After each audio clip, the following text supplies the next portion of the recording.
What's up guys? Today I'm going to replace my old trusty Livescope LVS 32 to an LVS 34, and on the way here I'm just going to give you a refresher of how to install Livescope, all the components of it. I'm going to show you my graph setup, just kind of an updated video from the one that we have had in the past. So I'll show you how everything is set up, where everything's mounted. I've had this particular setup since Livescope pretty much came available to the public, and it's been 100% trouble-free. So my graph setup here, just got a decket mount. I made a custom plate here with 1/4 inch aluminum, had it powder coated, and just ties into the front here. I have an older Phoenix 721. This is 2014, so the front end was not as robust, wasn't made for as big of graph mounting as we have now. Some of the newer boats are going to have a little bit better setup where you're going to be able to mount directly to the fiberglass, or have just a little bit stronger mounting applications because they're designed to have all of this up here. But if you have an older boat, this is a good idea of how you can do it. Like you see, I've got plenty of foot room here. So this is tested, through everything. I can grab this mount and rock the entire boat.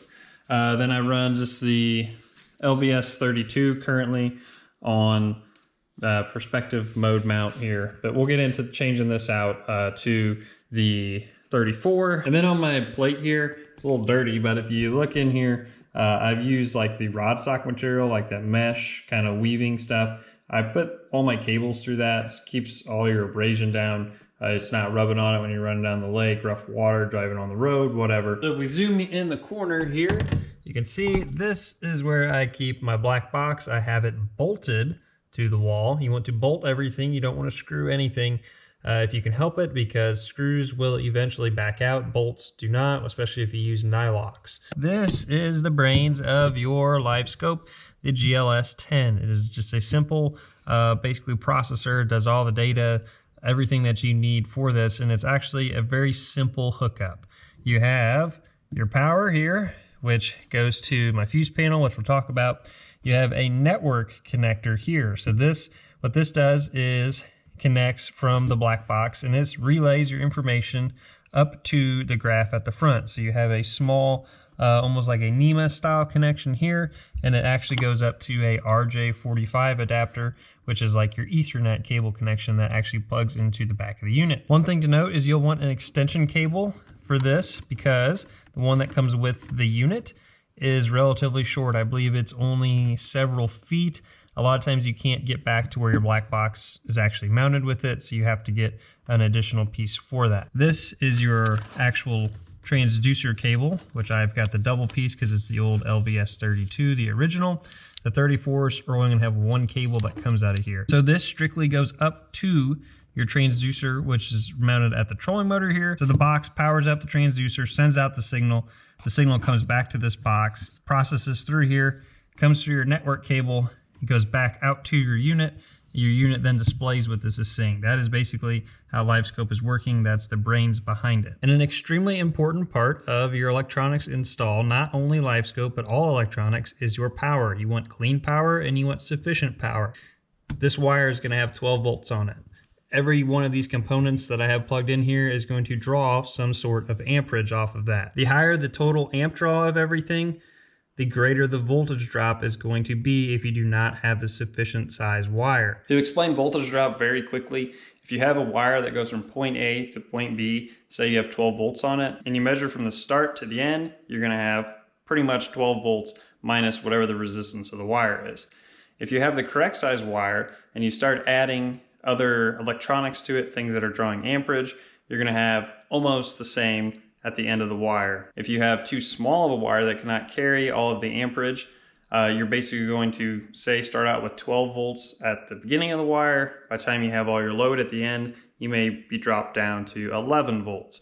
So if you have the correct size wire that can carry all of the amperage, you're going to have a lot less voltage drop. So if you take the time to figure out what kind of amp draw you're going to have, you can adequately size your wire for your electronics installation. You want your units to have the proper voltage so they can perform at the best of their ability. You start getting low voltage, you're going to have issues, screens flickering, things shutting off when they're not supposed to. And it's also a little bit harder on your equipment because as your voltage drops, your amperage raises. So just to reiterate this is 6 gauge that's coming into the top. This is all my hot side over here. Everything's independently fused. Down here is the negative portion of it, and each one of those is going to the respective unit. If you have to add any wire to power your GLS-10, here is a size chart for you. You should not use wire that is smaller than number 10. If you're using a fuse panel, you're probably going to be able to get away with using the factory cable that comes with it because everything's usually pretty close together.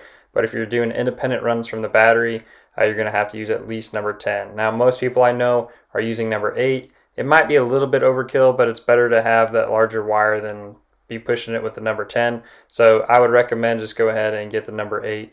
That way, if you ever have any upgrades in the future or anything like that, the wire is already ran, is of adequate size. And one other thing that you're really going to want to make sure you install is a battery cutoff switch. So if we look in here, I've got 2 blue C switches. So this is my electronic switch.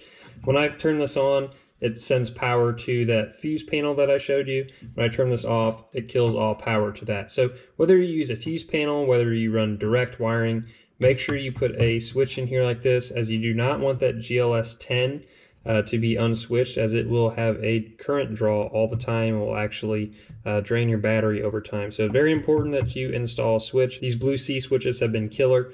I've had them in numerous boats, probably over 10 years. Never once have had an issue with any of them. And then while we're talking about voltage, we'll look at the battery here. This is a dual purpose deep cycle and starting battery.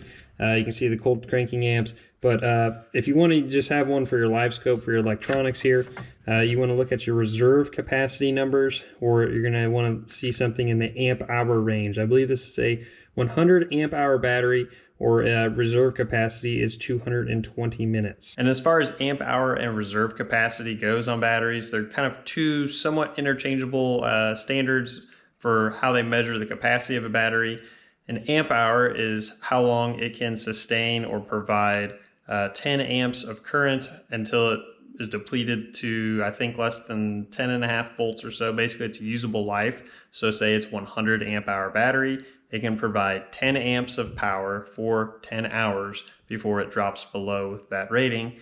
Reserve capacity is 25 amps at a certain temperature, I believe 80 degrees, and that's how many minutes it can provide that until it goes below 10.5 volts, which that particular battery here is 220 minutes. It says it can provide 25 amps of power. So those are two very standard things that you're going to see when you're looking for a deep cycle battery and determining how much you want. For a general rule of thumb, if you're going to be powering everything in a boat, you're going to want at least a 100 amp hour battery now, with all the graphs and all this other stuff going on. If you're just doing Livescope, you can probably get away with just say around like 50 or 60 amp hour. Just depends if it's going to be getting charged at all through the day. But my general rule of thumb is go bigger. I never heard anybody say, I wish I bought a smaller battery, or man, I have too much power. It's always, I'm out of power. A lot of times now people are running a dedicated battery, like a house battery, that's just for electronics because the demand's getting higher and higher. Or they're putting 2 batteries in parallel to run everything. All right, so it looks like a mess here, but took the 32 off, got her stripped down off the cable. Gonna have to fish her out of here back to the black box over here. But I gotta take this entire front plate, shroud, whatever you wanna call this, off and get access to everything in here. So we'll get that taken care of, and then we'll be able to get our 34 routed up in here and get everything put back nice and neat. All right, I've got the old LVS 32 taken off, and we got the new LVS 34 here ready to go on. So it's plug and play. We're gonna route this through, get your transducer connector here to our black box, and then we'll worry about getting our transducer nice and neat on our trolling motor shaft, having the right amount of slack, and make sure it doesn't get pinched or anything. The most important thing with your transducer cable is don't kink it, obviously, and don't use zip ties, or if you do use a zip tie, put it on there very loose. Ideally, you want to use electrical tape so it doesn't press on that wire and damage it at all. One thing to note when you install your transducer to your trolling motor is you're going to have different brackets that look like this. And if you can see this leading edge here, you're going to see that has an angle. So there's going to be different pieces that have different angles depending on how you mount it. If you mount straight to the trolling motor shaft, you'll use this one, which is 8 degrees here. If you use a perspective mount, it's going to be 11 degrees to account for that. And if you're going to have it on the trolling motor barrel, I'm not sure what that is off the top of my head. But basically this degree here is going to kind of offset your transducer, and it's also going to offset your beam a little bit and sometimes make it a little bit harder to track baits. So if you look online, you'll see there's quite a few people now that are selling these in 0-degree mounts where there is no angle here, just strictly up and down. And those are really made for poles and stuff that don't have like a trolling motor head, like the motor portion of it on it. But a lot of people have actually been putting them on trolling motors and stuff because it's easier to track your bait, it's easier to find it because it keeps your beam vertical instead of kind of kicking it off just a little bit like that. So if you can imagine that, you know, if it's straight up and down, wherever you point it is exactly where it's at, straight up and down. But if you angle it a little bit, well, then you have to kind of compensate one way if it's higher in the water column and compensate the other way if it's lower in the water column. If you do use a 0-degree mount on your trolling motor, it'll pretty much block down view, but honestly, I don't know anybody who uses down view. Either use perspective mode or forward mode, which the majority of it is forward mode. Most people who are running or who really like perspective mode are running an additional transducer that's always in that position. So that's something you may want to consider. If you're new to it, just use what comes with it, you know, and get kind of practice with it, and then you can upgrade to the 0-degree mount after you kind of get everything dialed in. All right, so we got the transducer on here. Add some tape. You need a little service loop here if you're going to use perspective mode where you can turn this down.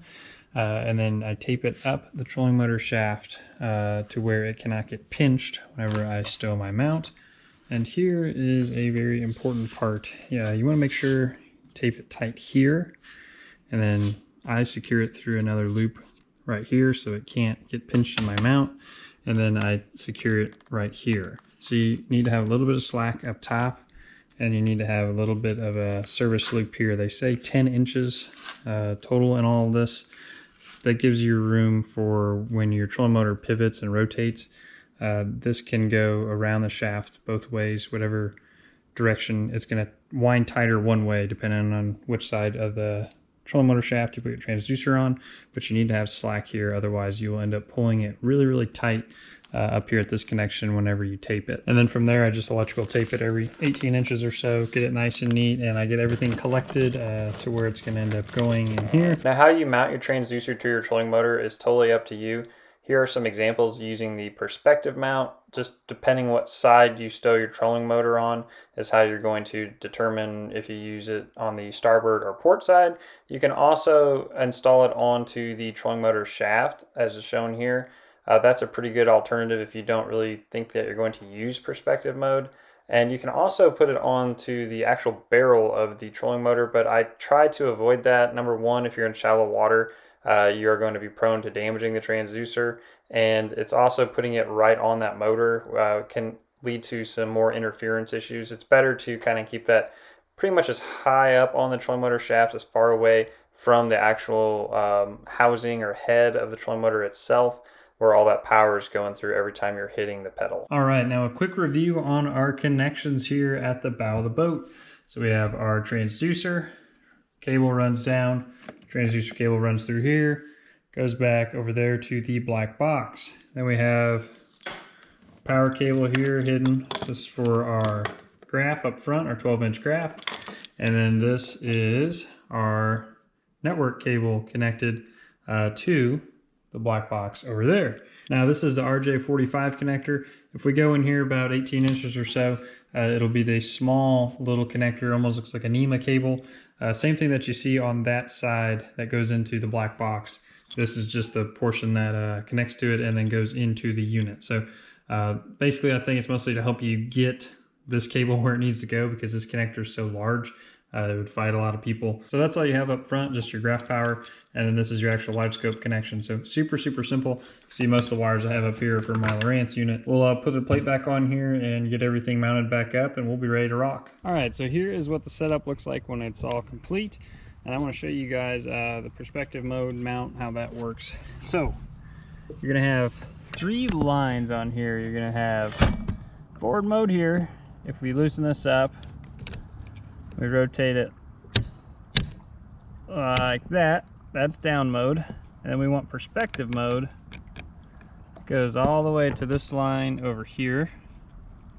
Tighten that down. And then this mount You leave that lining up like so when you want it on normal, either forward or down. If you want perspective mode, you line it up like this. So now when you deploy your trolling motor, your transducer is going to be looking out this way if you want perspective mode, and it's going to look a little bit different than if you have it on forward. I generally don't really use perspective mode much, so I leave everything in forward mode, and that keeps everything nice and happy for me. So some of the biggest keys is to leave the service loop if you want to use perspective mount. You don't have to use that though. And then obviously having this section right here that is allowing it to rotate without getting this in a bind. So you can see when I let this down, it keeps everything nice and clear from getting in that mount. If you have too much of a loop, it can get bad. See, if I turn it forward, it's even got a lot more space than normal. So one other thing to look at if you're having issues like finding your bait or something is make sure when you look down the shaft of this that your transducer is pointing directly with the head of your trolling motor. As you can see, mine is kicked off to the left just ever so slightly, so I need to actually bring that back around to the right to get it matching the head of the trolling motor perfectly.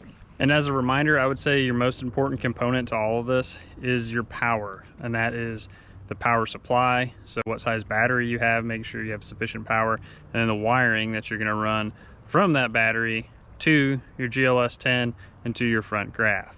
And that goes for all of your electronics depending on how you have it set up. Like me, I've got everything running on one battery, but a lot of people are running Livescope and stuff on one battery independent for that, and just having it all separate. So no matter which way you choose, just make sure you're not cheaping out on the wire. You've spent all this money on Livescope, on the graphs, everything else. Spend a little bit extra money to get the proper size battery so it lasts all day, and to get the right size wiring so you do not have voltage drop. So a quick little refresher there on the Livescope installation. Like I said, not hard, but follow those simple steps and you will have years of trouble-free use. So thanks for watching, guys. We'll see you on the next video.